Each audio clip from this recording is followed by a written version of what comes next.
2 millions de déplacés internes et pourtant 12 000 logements tracés en 6 mois. Au nord du Burkina Faso, ce paradoxe révèle une reconstruction conduite sans prêts étrangers, avec des briques moulées sur place et des réseaux d'eau et d'énergie pensés localement. Que change pour une famille sous-bâche comme pour un lecteur lointain le choix d'Ibrahim Traoré de financer cette ville par l'or du pays plutôt que par la dette venue d'ailleurs? Si l'expérience tient, elle pourrait redéfinir discrètement ce que signifie bâtir un avenir sans demander la permission. Ce récit avance une promesse simple mais exigeante: comprendre comment une ville née du sable peut transformer une crise humanitaire durable en levier de reconstruction collective. Pour le lecteur, l'enjeu est concret: saisir en quelques phrases claires ce que change réellement un modèle qui remplace la dépendance extérieure par la maîtrise locale et la participation directe des habitants. L'expérience ne se limite pas à une prouesse technique ou logistique.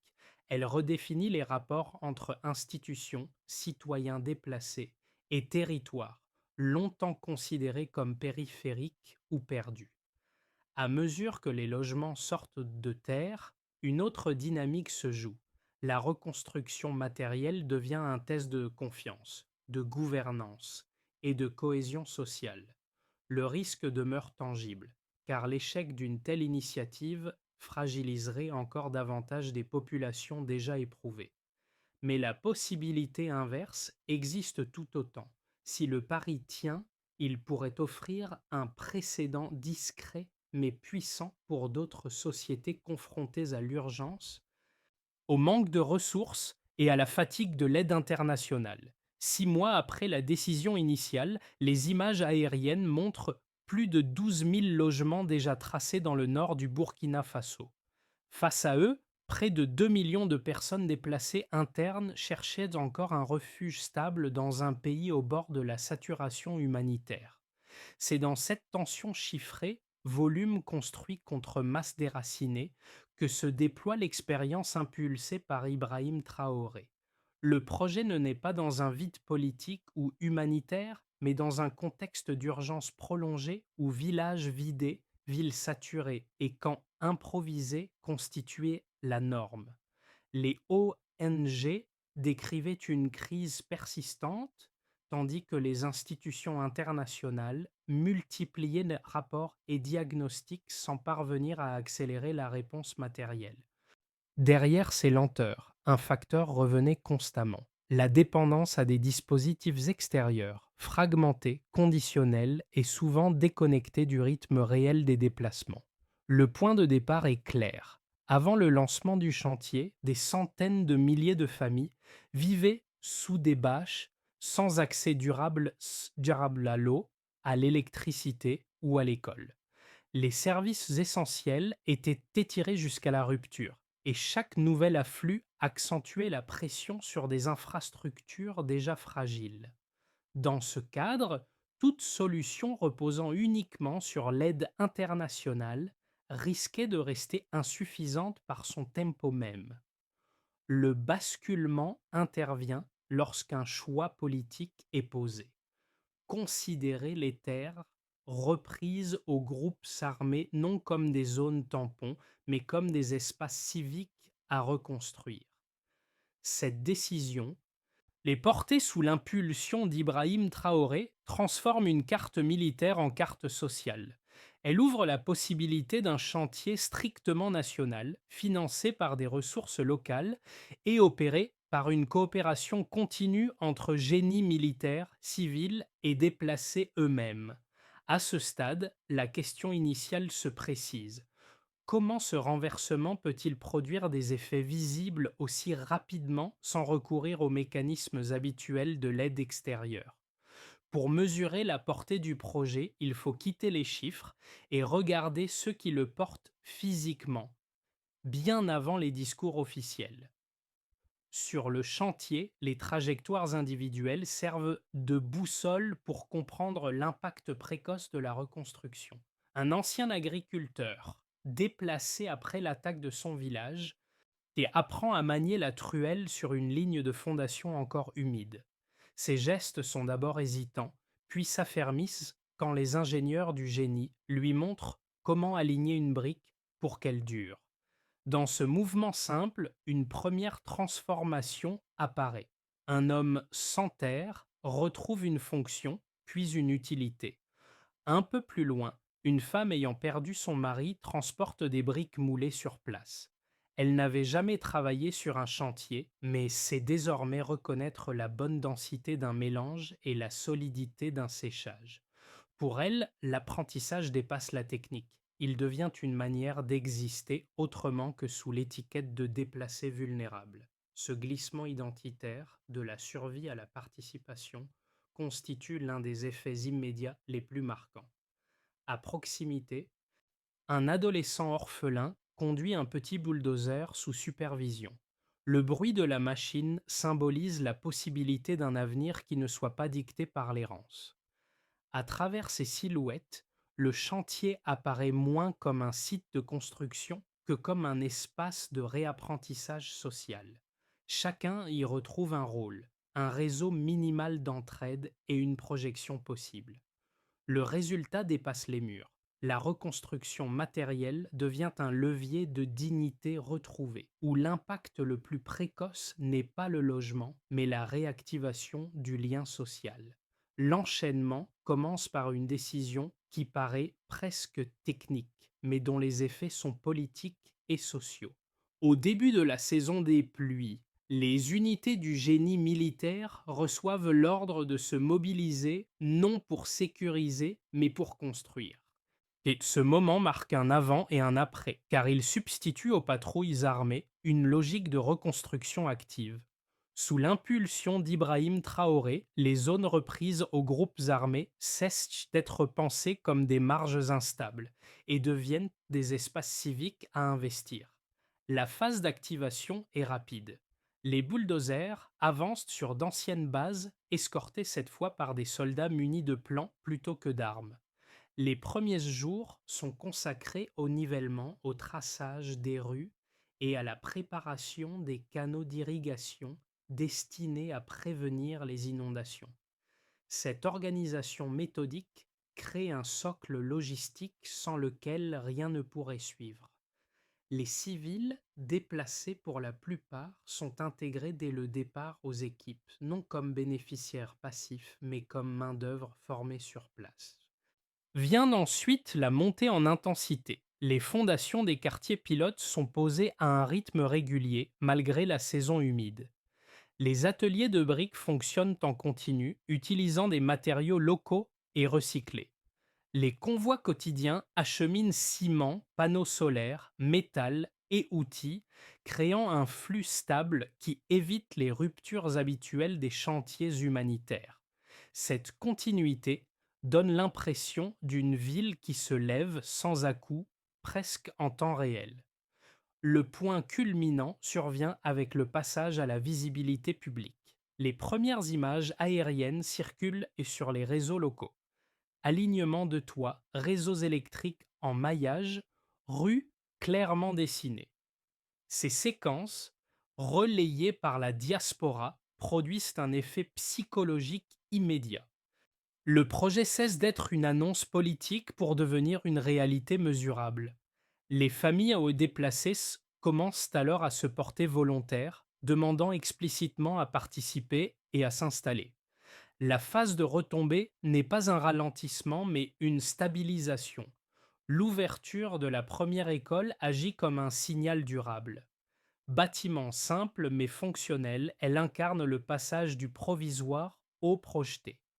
Les ministères synchronisent leurs ressources, les ingénieurs planifient les réseaux solaires, les agronomes organisent les ceintures agricoles périphériques. Le chantier devient un système complet où chaque secteur renforce l'autre.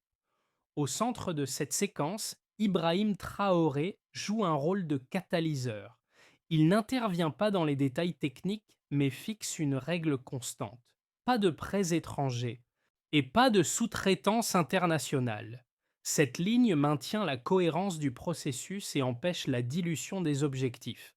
La succession activation, intensification, visibilité et stabilisation dessine ainsi une trajectoire claire où la reconstruction devient un acte collectif continu plutôt qu'une réponse ponctuelle à l'urgence.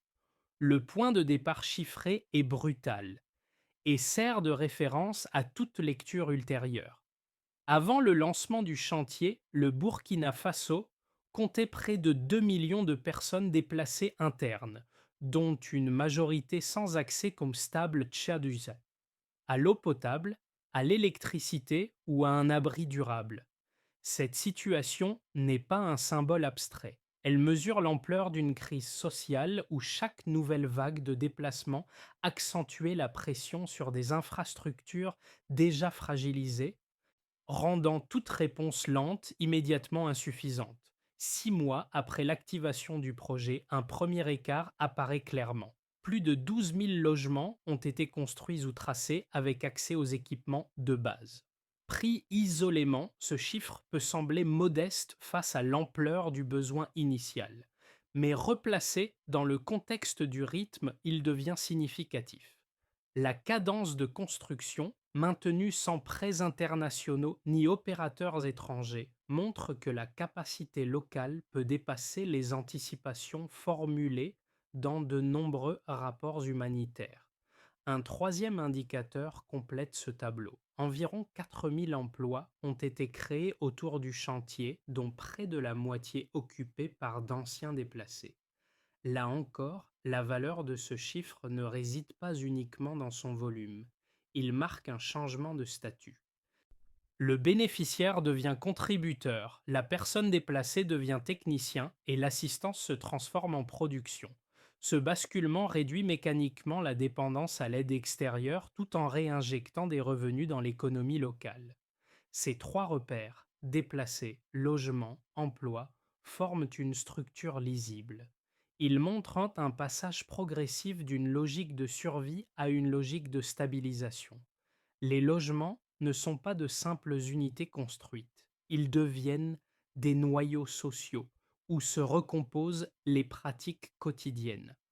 Les emplois générés ne constituent pas seulement un revenu temporaire, ils créent un tissu économique capable de se maintenir par la circulation interne de la valeur. Sous l'impulsion d'Ibrahim Traoré, ces données s'inscrivent dans une philosophie opérationnelle précise. L'autonomie n'est pas présentée comme un slogan politique, mais comme un mécanisme mesurable évalué à travers des indicateurs concrets. Chaque brique moulée localement, chaque panneau solaire assemblé sur place, chaque réseau d'eau entretenu par les habitants augmente la maîtrise collective du système. Ce qui importe alors n'est pas seulement le niveau atteint, mais l'évolution continue. L'écart observé suggère une réduction progressive de l'exode interne, une hausse de la participation communautaire et une stabilisation des flux économiques locaux. Ces effets secondaires ne figurent pas toujours dans les tableaux chiffrés, mais ils découlent directement des trois indicateurs principaux.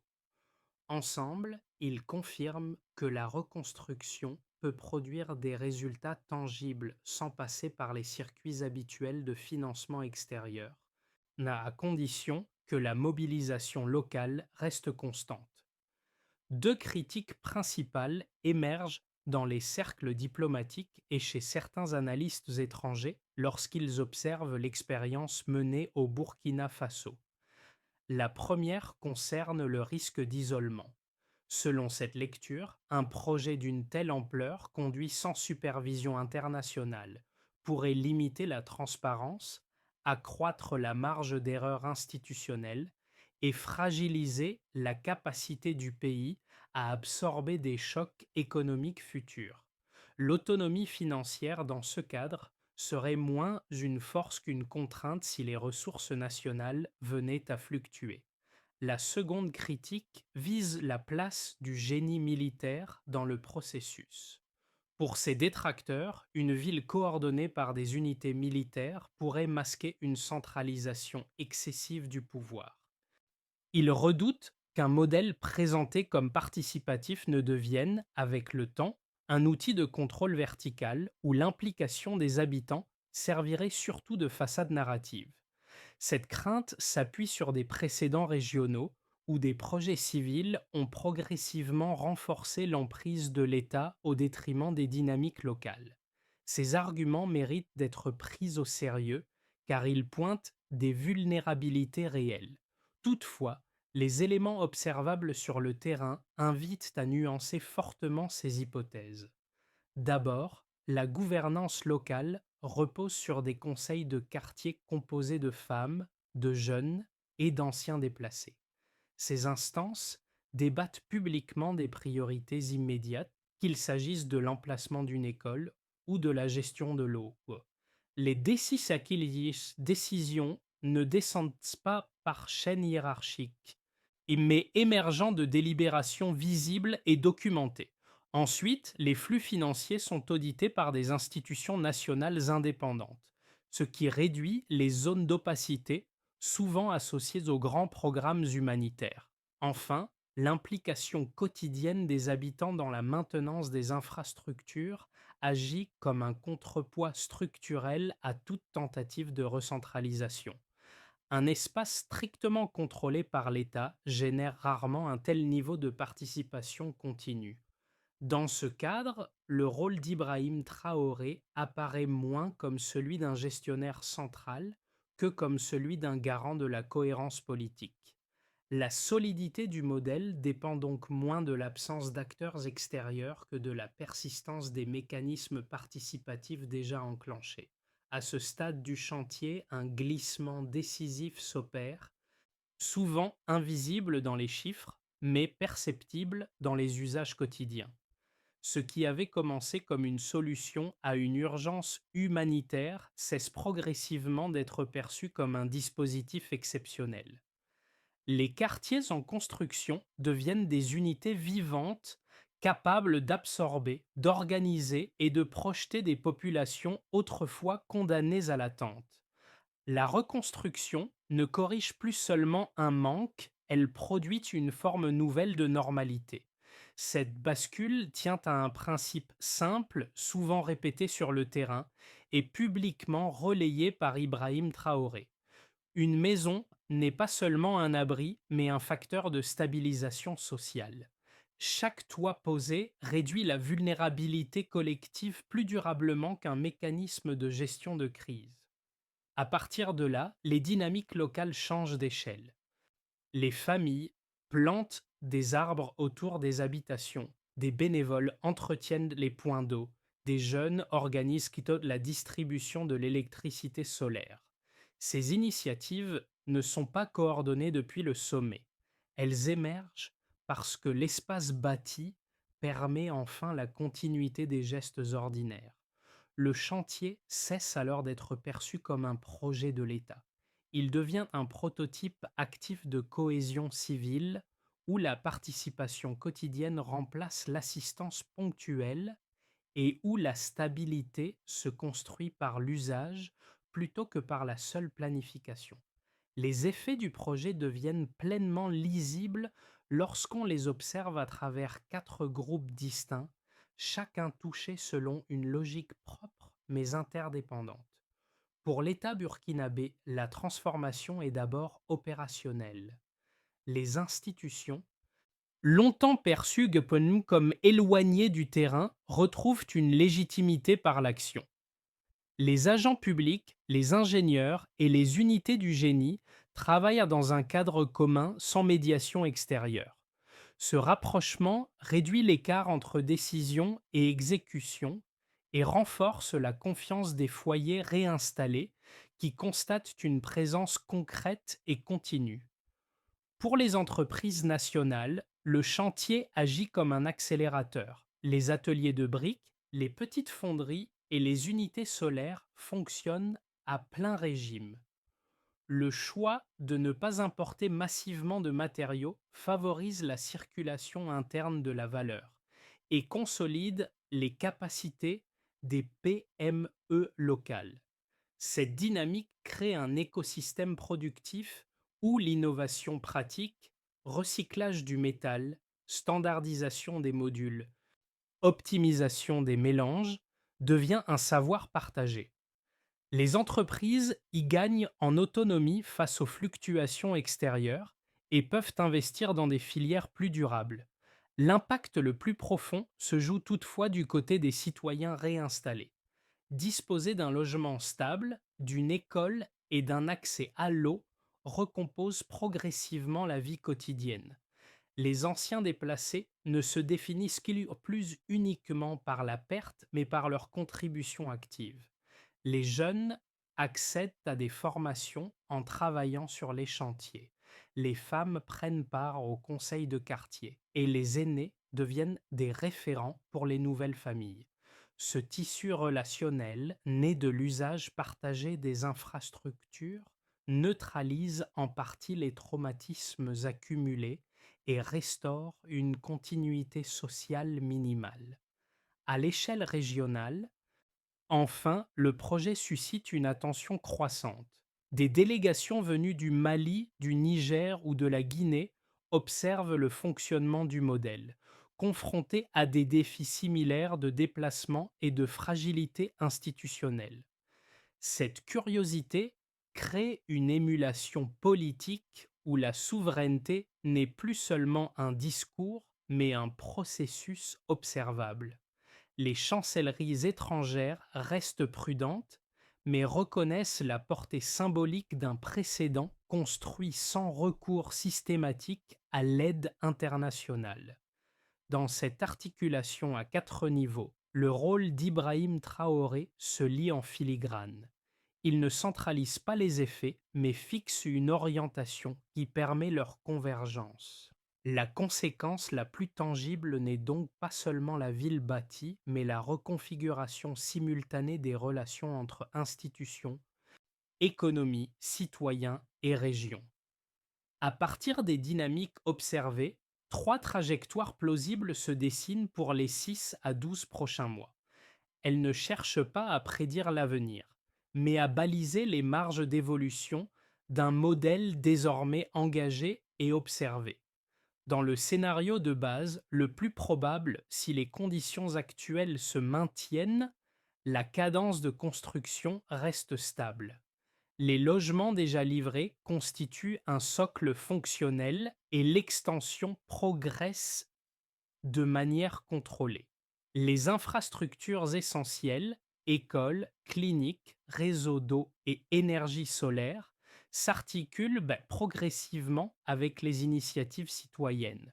Si la transparence budgétaire demeure constante et si les audits nationaux sont publiés régulièrement, la confiance locale continue de se consolider.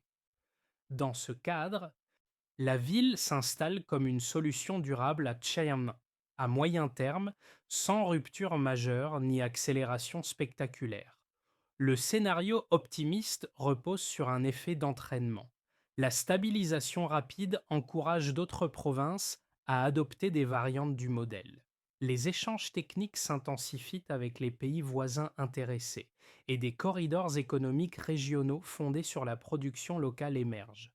Les PME renforcent leurs capacités, les coopératives se structurent et la circulation interne de la valeur s'accroît. Si les alliances courant sahéliennes se consolident, alors l'expérience pourrait devenir une référence régionale en matière d'urbanisme souverain, sans dépendance structurelle au financement extérieur. Le scénario défavorable identifie plusieurs points de fragilité: une variation des revenus miniers, des pressions diplomatiques ou une fatigue organisationnelle peuvent ralentir la dynamique. À l'intérieur, une baisse de participation citoyenne ou des tensions locales risqueraient de déséquilibrer l'ensemble. Toutefois, même dans cette hypothèse, les infrastructures déjà construites jouent un rôle d'amortisseur. Les maisons, les écoles et les points d'eau constituent même des acquis matériels difficiles à effacer, capables de limiter l'ampleur des reculs.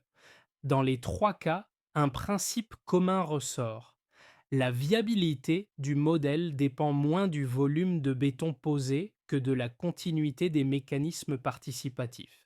Si l'organisation collective se maintient, alors la reconstruction reste un processus vivant, c'est cette variable, plus que tout autre, qui conditionne l'évolution à venir.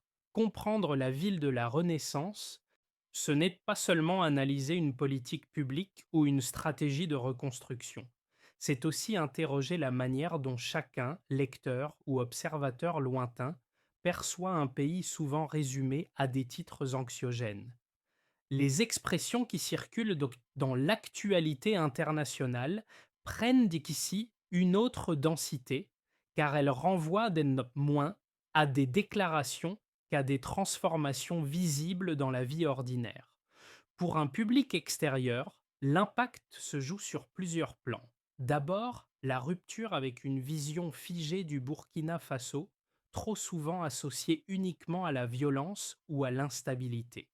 Observer une ville se structurer, des écoles ouvrir et des quartiers s'organiser permet de replacer le pays dans une temporalité active, tournée vers l'action plutôt que vers l'attente. Cette translation du regard, du chaos vers la construction, modifie profondément la compréhension du contexte sahélien. Ensuite, l'expérience agit comme un miroir partiel. Les gestes observés, entretenir un puits, partager une compétence, participer à une décision de quartier, résonnent et au-delà du cadre local. Il rappelle que la reconstruction n'est pas toujours une affaire de moyens exceptionnels, mais souvent de coordination, de confiance et de continuité.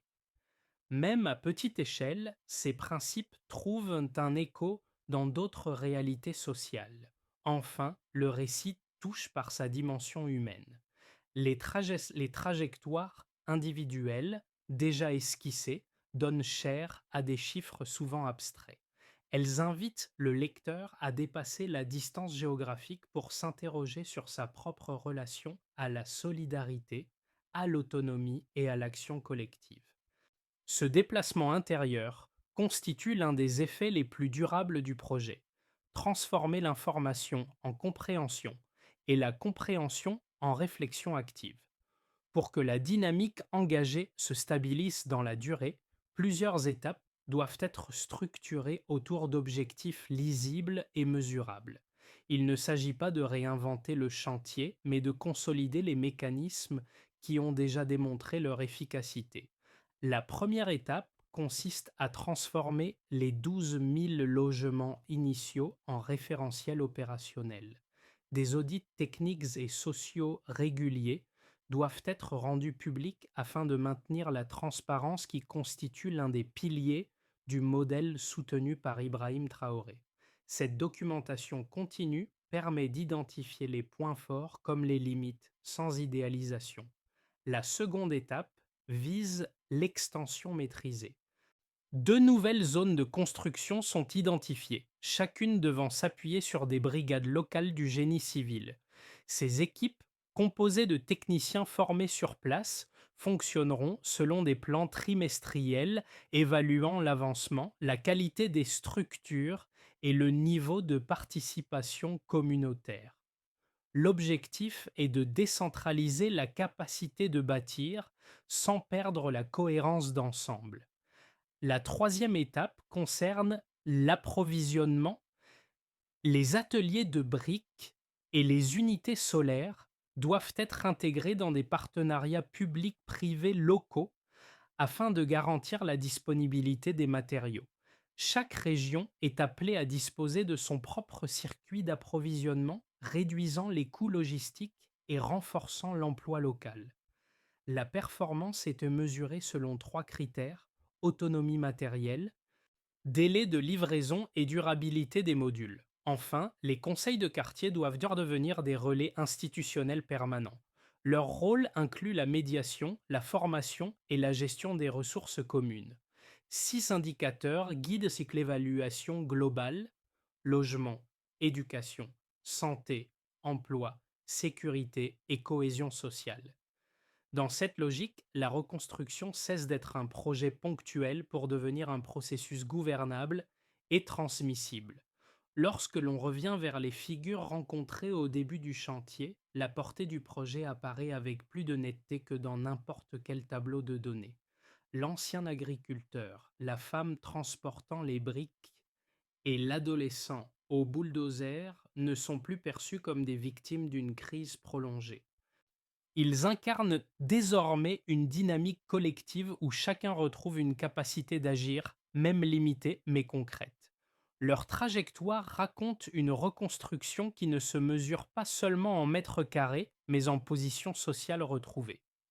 Dans ce contexte, Ibrahim Traoré n'apparaît pas comme un héros centralisant, mais comme un catalyseur d'un basculement plus large.